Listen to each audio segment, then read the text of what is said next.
IAS, IPS और foreign service, income tax service, ऐसे जो आला ओहदे होते हैं हमारे मुल्क में, उनके कोचिंग के लिए आज कैंडिडेट्स का सिलेक्शन हो रहा है। इसके लिए हर साल की तरह इस साल हम एक सिलेक्शन टेस्ट रखे हैं इनके लिए। बड़े तादाद में नौजवान न सिर्फ शहर हैदराबाद में नहीं है, अजलाओं में भी अपीयर हो रहे हैं इम्तिहान में।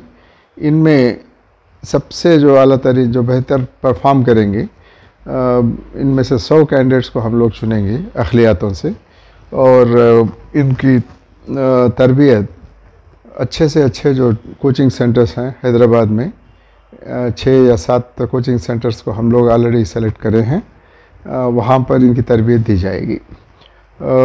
एक बात तो मैं कह सकता हूँ कि हर साल, यानी कि गुज़िश्ता साल से अगर कंपेयर करें इस साल, तो क्वालिटी ऑफ स्टूडेंट्स और इनका अवेयरनेस ये बेहतर है, बढ़ता जा रहा है। मैं समझता हूँ कि ये जो जद्दोजहद, जो एफ़र्ट अब चल रहा है हुकूमत की तरफ से हो या कैंडिडेट्स की तरफ से, इसका ऐसे जारी रखना ज़रूरी है, क्योंकि बहुत मुश्किल, बहुत टफ एग्ज़ामिनेशन है ये।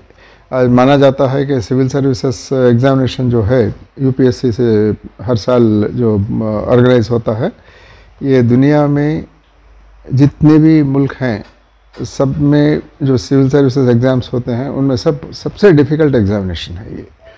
और हर साल तकरीबन 10 लाख कैंडिडेट्स अपीयर होते हैं इम्तिहान के लिए सारे रियासतों से, जिनमें से 6 या 7 लाख कैंडिडेट्स एग्ज़ामिनेशन लेते हैं। इसमें से देखिए अब गिन चुनकर फाइनल सिलेक्शन जो होता है तकरीबन 800 का होता है। जैसे इस साल रिज़ल्ट्स आए हैं 2 दिन पहले, उसमें 761 कैंडिडेट्स को सेलेक्ट किया गया है। और इसमें से अगर मुस्लिम कैंडिडेट्स का परसेंटेज देखा गया तो ये अभी बहुत कम चल रहा है। ये इस साल भी 3.6% आया है, यानी कि 28 कैंडिडेट्स आउट ऑफ 761 मुस्लिम्स हैं, जो चाहे वो दिल्ली से हो, राजस्थान से, यूपी से, अलीगढ़ से या तेलंगाना, कहाँ से भी हो, जो अपीयर हुए हैं। माइनॉरिटी कैंडिडेट्स 28 हैं। ये जो फाइनल सेलेक्ट होते हैं कैंडिडेट्स, इनके नंबर में इजाफा लाने की ज़रूरत है, लाने की ज़रूरत है, इसलिए कि जब तक आप गवर्नमेंट का हिस्सा नहीं बनेंगे, आपका सिटीज़नशिप हो या जो फेलोशिप होता है एक कंट्री में, जो कंट्री के डेवलपमेंट में आप ताउन कर सकते हैं, वो पूरी तरीके से नहीं कर पाएंगे। अब ये गवर्नमेंट सर्विसेज में अच्छे होनहार नौजवानों को इसलिए मैं दावत देता हूँ यहाँ, इसके लिए कोशिश करने के लिए और ज्वाइन होने के लिए गवर्नमेंट सर्विसेज, इसलिए कि गवर्नमेंट में ज्वाइन होने के बाद आप जिस तरह के खिदमत समाज को अंजाम दे सकते हैं, शायद कहीं और नहीं दे सकते हैं। इसलिए कि आपके पास एक ओहदा होता है, उसके साथ में अथॉरिटी होती है, एक ऑर्गेनाइजेशन होता है गवर्नमेंट का, और साथ ही साथ बजट, फिनेंसेस, ये सब आपके सामने होते हैं आपके साथ। तो इन सब का इस्तेमाल करते हुए समाज के लिए अच्छा काम कर सकते हैं आप, और हर कम्युनिटी का हिस्सा इसमें होना चाहिए, बराबर हकदार होना चाहिए। अगर सेलेक्ट होना है तो कैंडिडेट अपने हौसले और अपने सलाहियत की बुनियाद पर ही सेलेक्ट हो सकता है।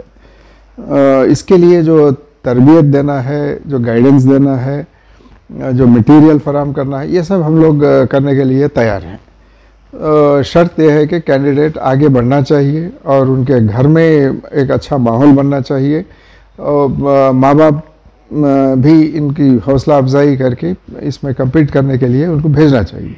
अगर ये सब फैमिलीज़ की तरफ से, कैंडिडेट्स की तरफ से ये काम हो सका, तो गवर्नमेंट की तरफ से अच्छे स्कीम्स हैं तेलंगाना में आज अक़लियतों के लिए। सिविल सर्विसेज स्कीम उसके तहत एक है, तो हम लोग इसके ज़रिए से पूरा ताउन देने के लिए और सपोर्ट करने के लिए, इनको आखिरी मंजिल तक ले जाने के लिए इनके साथ रहेंगे और हम लोग कामयाबी दिलाने की भी कोशिश करेंगे। तो ये जो माहौल अच्छा बनता जा रहा है तेलंगाना में, इसको सही इस्तेमाल करना ज़रूरी है। हम लोग ये भी सोच रहे हैं कि कुछ तब्दीलियाँ भी लाना ज़रूरी है इस स्कीम में। इंशाल्लाह देखते हैं, आज थोड़ा फीडबैक भी लेंगे कैंडिडेट से, किस तरह के चेंजेस लाना चाहिए इसमें, हम लोग भी बैठ के सोचेंगे गुज़िश्ता चंद सालों के दौरान किस तरह के नाजायज़ हमारे सामने पेश आए हैं, उन सबको नज़र में रखते हुए किस तरह से इसमें चेंजेस लाना चाहिए उसके बारे में भी हम लोग सोचेंगे।